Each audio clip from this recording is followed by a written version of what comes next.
ആരാണ് ആരാണ് ആ ഭാഗ്യവാൻ അല്ലെങ്കിൽ ഭാഗ്യവതി? കേരളം കാത്തിരിക്കുകയാണ്. ആരാകും കേരള മുഖ്യമന്ത്രി? ഉത്തരമറിയാൻ ഇനി വെറും ഒരാഴ്ചയുടെ അകലം മാത്രമാണുള്ളത്. കൂട്ടിയും കിഴിച്ചുമുള്ള ആലോചനയിലാണ് മുന്നണികൾ. തെരഞ്ഞെടുപ്പിന്റെ ഫലത്തിലേക്ക് ഒരാഴ്ച ദൂരം മാത്രം ബാക്കി നിൽക്കെ മുന്നണികളുടെ കണക്കുകൂട്ടലുകൾ എവിടെ വരെ എത്തി? തുടർഭരണം സാധ്യമാകുമെന്ന പ്രതീക്ഷയിൽ LDFും 10 വർഷങ്ങൾക്ക് ശേഷം ഭരണം തിരിച്ചുപിടിക്കാം എന്ന ആത്മവിശ്വാസത്തിൽ UDFും നാളുകളെണ്ണി കഴിയുകയാണ്. ഇക്കുറി 2 സീറ്റിലെങ്കിലും താമര വിരിയിക്കാമെന്ന ഉറപ്പിലാണ് NDA. കാണാം ന്യൂസ് ഡെസ്കിൽ നിന്നും വിനയുണ്ണി തയ്യാറാക്കിയ റിപ്പോർട്ട്. 1-ാം നമ്പർ സ്റ്റേറ്റുകാരിലേക്ക് ഇനി ഒരാഴ്ച മാത്രം. കേരളം ഉറ്റുനോക്കുന്ന നിയമസഭാ തെരഞ്ഞെടുപ്പ് ഫലത്തിലേക്ക് ഇനി ഒരാഴ്ചയുടെ ദൂരം. ഏപ്രിൽ 9 നടന്ന തിരഞ്ഞെടുപ്പിന് ശേഷം മുന്നണികൾ തല പുകഞ്ഞ ആലോചനയിലാണ്. മെയ് 4 പെട്ടി തുറന്നാൽ ആര് ഞെട്ടും, ആര് തൂക്കും?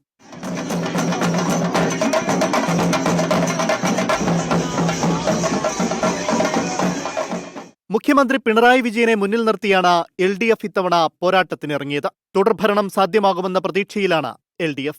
90 സീറ്റ് നേടുമെന്ന് പറയുന്നുണ്ടെങ്കിലും കണക്കെടുപ്പിൽ 72 മുതൽ 77 സീറ്റ് വരെ ലഭിക്കുമെന്നാണ് CPIMന്റെ വിലയിരുത്തൽ. പ്രചാരണ ഫ്ലെക്സുകളിൽ എങ്ങും നിറഞ്ഞു നിന്നത് പിണറായിയുടെ ചിത്രം മാത്രമായിരുന്നു.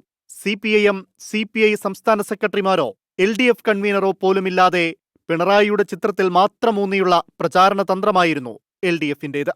ഒരു സംശയവുമില്ല, 2021 ലഭിച്ചതിനേക്കാളും കൂടുതൽ സീറ്റാണ് ഇത്തവണ ജനങ്ങൾ LDFന് നൽകാൻ പോകുന്നത്. ഞങ്ങൾ ജനങ്ങളോടൊപ്പമാണ്, ജനങ്ങൾ ഞങ്ങളോടൊപ്പമാണ്. കേരളത്തിന് പിന്നാലെ തമിഴ്നാട്ടിലും 35 വർഷം CPIM ഭരണമുണ്ടായിരുന്ന ബംഗാളിലും തിരഞ്ഞെടുപ്പ് നടന്നു.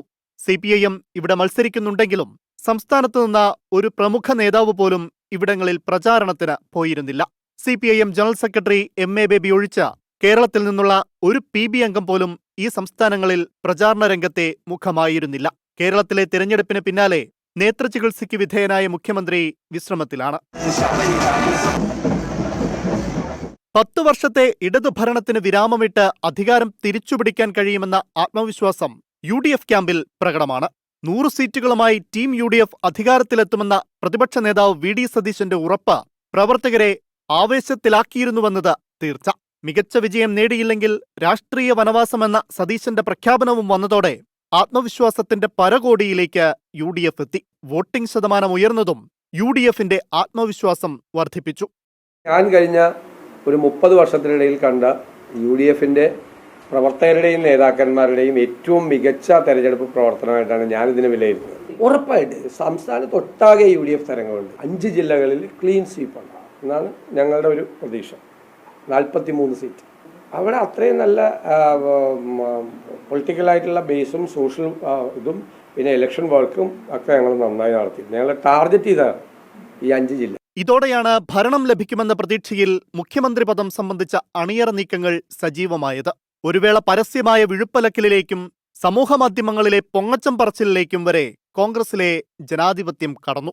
തെരഞ്ഞെടുപ്പ് ഫലം വരും മുൻപുള്ള ഇത്തരം ചർച്ചകളിൽ ഘടകകക്ഷിയായ മുസ്ലിം ലീഗ് ഉൾപ്പെടെയുള്ളവർക്ക് അമർഷമുണ്ടെങ്കിലും തൽക്കാലം പരസ്യ വിമർശനം വേണ്ടെന്ന നിലപാടിലാണ്. UDF കൺവീനറായ അടൂർ പ്രകാശ് പക്ഷാഘാതം സംഭവിച്ച നിലവിൽ ചികിത്സയിൽ തുടരുകയാണ്. ഇതിനിടെയാണ് മുന്നണിയെ പ്രതിസന്ധിയിലാക്കിയ മുഖ്യമന്ത്രി ചർച്ച കൊടുമ്പിരി കൊണ്ടത്. പോഡ്കാസ്റ്റ് മുതൽ ഡോക്യുമെന്ററി വരെ, ഫ്ലെക്സുകളിൽ തുടങ്ങി സമൂഹമാധ്യമ പോസ്റ്റുകളിലേക്ക് വരെ നീണ്ട പ്രതിച്ഛായമിനുക്കൽ നീക്കങ്ങൾ. KCO, RCO, VDSO. ആദ്യം വെടിപൊട്ടിച്ചത് എറണാകുളം DCC പ്രസിഡന്റ് മുഹമ്മദ് ഷിയാസാണ്. പിന്നാലെ പരസ്യപ്പോരിലേക്ക് കാര്യങ്ങൾ നീണ്ടു. മുഹമ്മദ് ഷിയാസ് പൊട്ടിച്ചത് പടക്കമാണെങ്കിൽ കുഴിമിന്നി പൊട്ടിച്ച K സുധാകരനാണ് എല്ലാവരെയും ഞെട്ടിച്ചത്. KC വേണുഗോപാൽ കേരള രാഷ്ട്രീയത്തിൽ സജീവമാകണമെന്നാവശ്യമായിരുന്നു KS മുന്നോട്ട് വെച്ചത്. 100-ലധികം സീറ്റ് നേടുമെന്ന് പ്രഖ്യാപിച്ച് തെരഞ്ഞെടുപ്പിനെ നേരിട്ട UDF കണക്കിന്റെ ഭാരം അല്പം കുറച്ചിട്ടുണ്ട്. 80 മുതൽ 90 സീറ്റ് വരെ ഉറപ്പാണെന്ന വിശ്വാസമാണ് ഇപ്പോൾ നേതാക്കൾ പ്രകടിപ്പിക്കുന്നത്.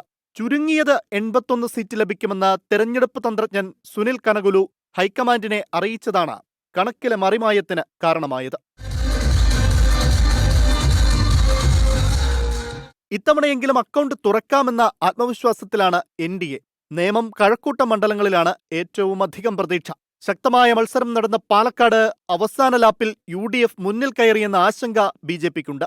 മഞ്ചേശ്വരം, ആറ്റിങ്ങൽ, നെടുമങ്ങാട്, ചാത്തന്നൂർ, ആറന്മുള, തിരുവല്ല, ഹരിപ്പാട്, ഗുരുവായൂർ എന്നിവിടങ്ങളിൽ വോട്ട് വിഹിതം ഉയർത്താമെന്ന കണക്കുകൂട്ടലിലാണ് BJP. ഒരു ക്ലിയർ മാൻഡേറ്റ് CPM-നും കിട്ടില്ല, കോൺഗ്രസിനും കിട്ടില്ല എന്ന് 100% ആത്മവിശ്വാസമുണ്ട്. BJP ഇവിടെ ഒരു നിർണായകമായ ഒരു ശക്തിയായി മാറും ഈ ഇലക്ഷനിൽ. ജനങ്ങൾ അത് അങ്ങനെ BJPക്ക് ഒരു റോൾ തരും എന്ന് എനിക്ക് 100% ആത്മവിശ്വാസമുണ്ട്. ദേശീയ നേതാക്കളുടെ നീണ്ട നിരയാണ് BJPയുടെ തെരഞ്ഞെടുപ്പ് പ്രചാരണത്തിൽ കണ്ടത്. പ്രധാനമന്ത്രി നരേന്ദ്രമോദി, കേന്ദ്രമന്ത്രിമാർ എന്നിവരുടെ റോഡ് ഷോയും കൺവെൻഷനുകളുമായി BJP പ്രചാരണത്തിൽ നിറഞ്ഞു നിന്നു. എന്നാൽ ശബരിമല സ്വർണ്ണക്കൊള്ള അടക്കമുള്ള വിഷയങ്ങൾ UDF പ്രചാരണായുധമാക്കിയതോടെ അവസാന ലാപ്പിൽ തിരിച്ചടി നേരിട്ടെന്നാണ് നേതൃത്വത്തിന്റെ കണക്കുകൂട്ടൽ. 10 മുതൽ 12 സീറ്റ് വരെ എന്ന അവകാശവാദങ്ങളെല്ലാം അസ്ഥാനത്താകുമോ എന്ന ആശങ്ക ഒരു വശത്തുണ്ട്.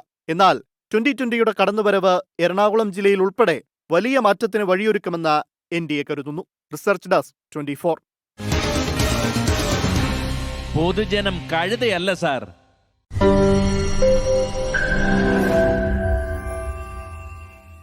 ലോകത്തെവിടെയായാലും ഏത് സമയത്തും 24 വാർത്തകളും ഓഗ്മെന്റഡ് റിയാലിറ്റി പാക്കേജുകളും എക്സ്പ്ലെയിനറുകളും വിശദമായി കാണാൻ ഞങ്ങളുടെ യൂട്യൂബ് ചാനൽ നിങ്ങൾക്ക് സബ്സ്ക്രൈബ് ചെയ്യാം.